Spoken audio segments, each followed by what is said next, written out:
Hello, folks. It's Dr. Jeff Camarda. It is Wednesday, March 18th, with my special report number 4, I think it is, on the spreading COVID pandemic. So as the pandemic unfolds, it's clear the world is facing a threat unlike any other in the modern age.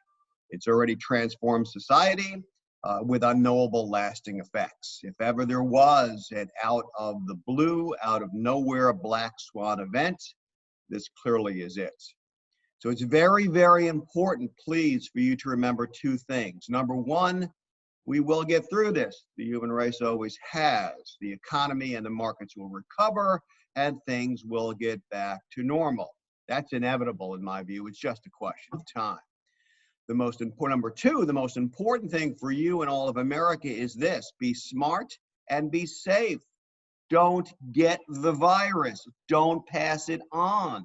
That goes double for millennials and other young folks who think that they're immune, but they can spread the disease like wildfire. And remember the Wuhan doctor, which was the epicenter of the disease in China just a few really mere weeks ago. Remember the Wuhan doctor that first raised the warning and then died. He was actually arrested, for spreading false rumors in China. He was in his 30s, that fellow. So the age, or youth is certainly no panacea or vaccine.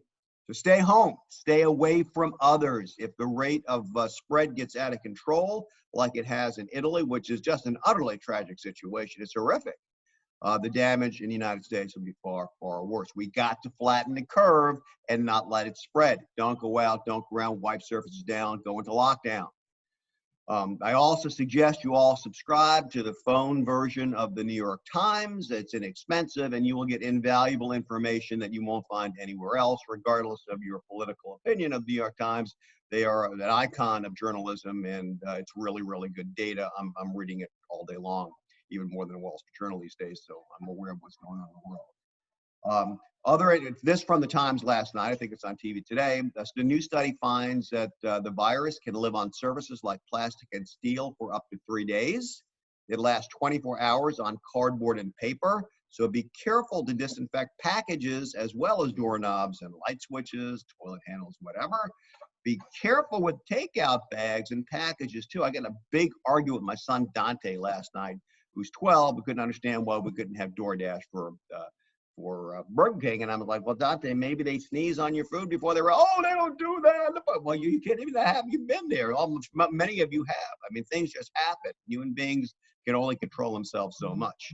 So don't think, so be careful with takeout bags and packages too. And don't think that restaurant workers may not inadvertently cough or sneeze on your food before or after they wrap it. A researcher was quoted by the Times as saying everything at the grocery store and restaurant takeout containers and bags could in theory have infectious virus on them.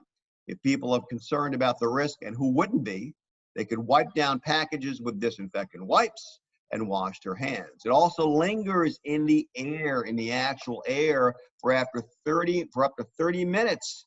For infected people just breathing in the air. And this is like 10, 15, 20 feet away. There's little microscopic respiratory droplets that are suspended in the air.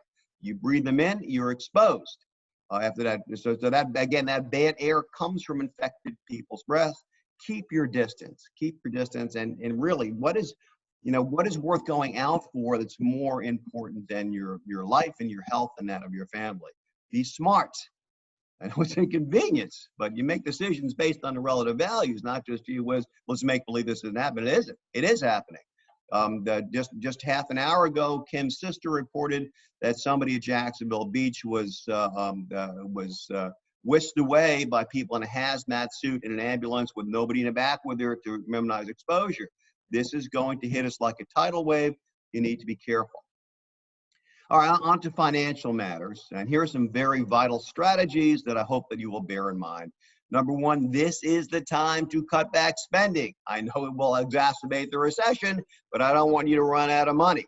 This is the time to cut back spending from your investments if you can. Selling shares at depressed prices produces losses that will never be recovered even when markets rebound.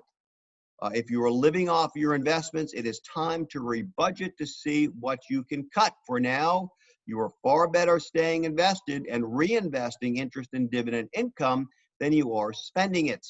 Camarda is convinced this market crash will pass like all of the others in past history have.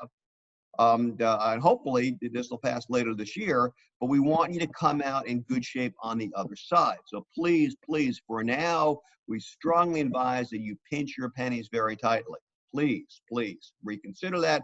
Discuss it with your personal wealth advisor if need be. And we are fully staffed, working from home for those that want to work from home because of the skeleton crew that's choosing to work in the office, but nobody else is there and they're separating themselves. But we are available to help counsel you through these difficult decisions now. Number two, don't make drastic portfolio changes. Now is not the time to make big strategy changes to get out now.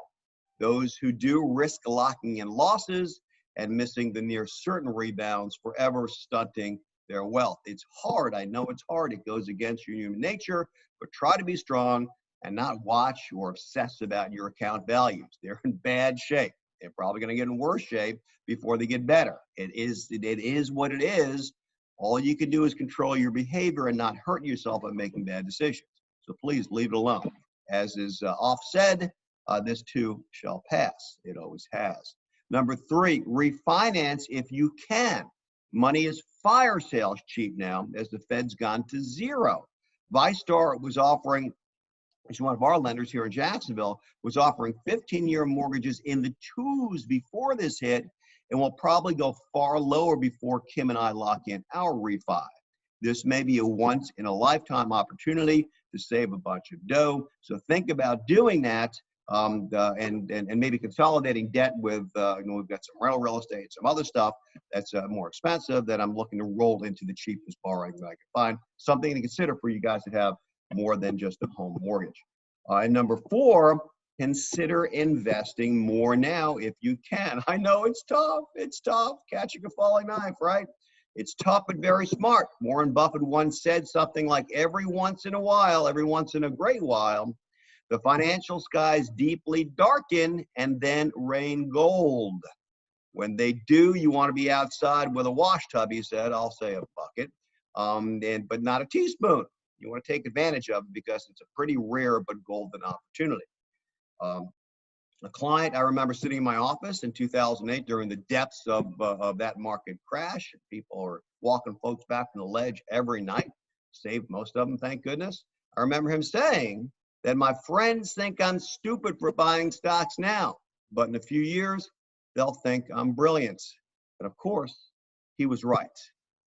Anyway, that's it for today. Another update tomorrow. Be safe, be strong, and please feel free to email these reports on to your family and friends who no doubt are as concerned as you are. Hope you find this helpful. Until tomorrow, thank you so much for watching or reading.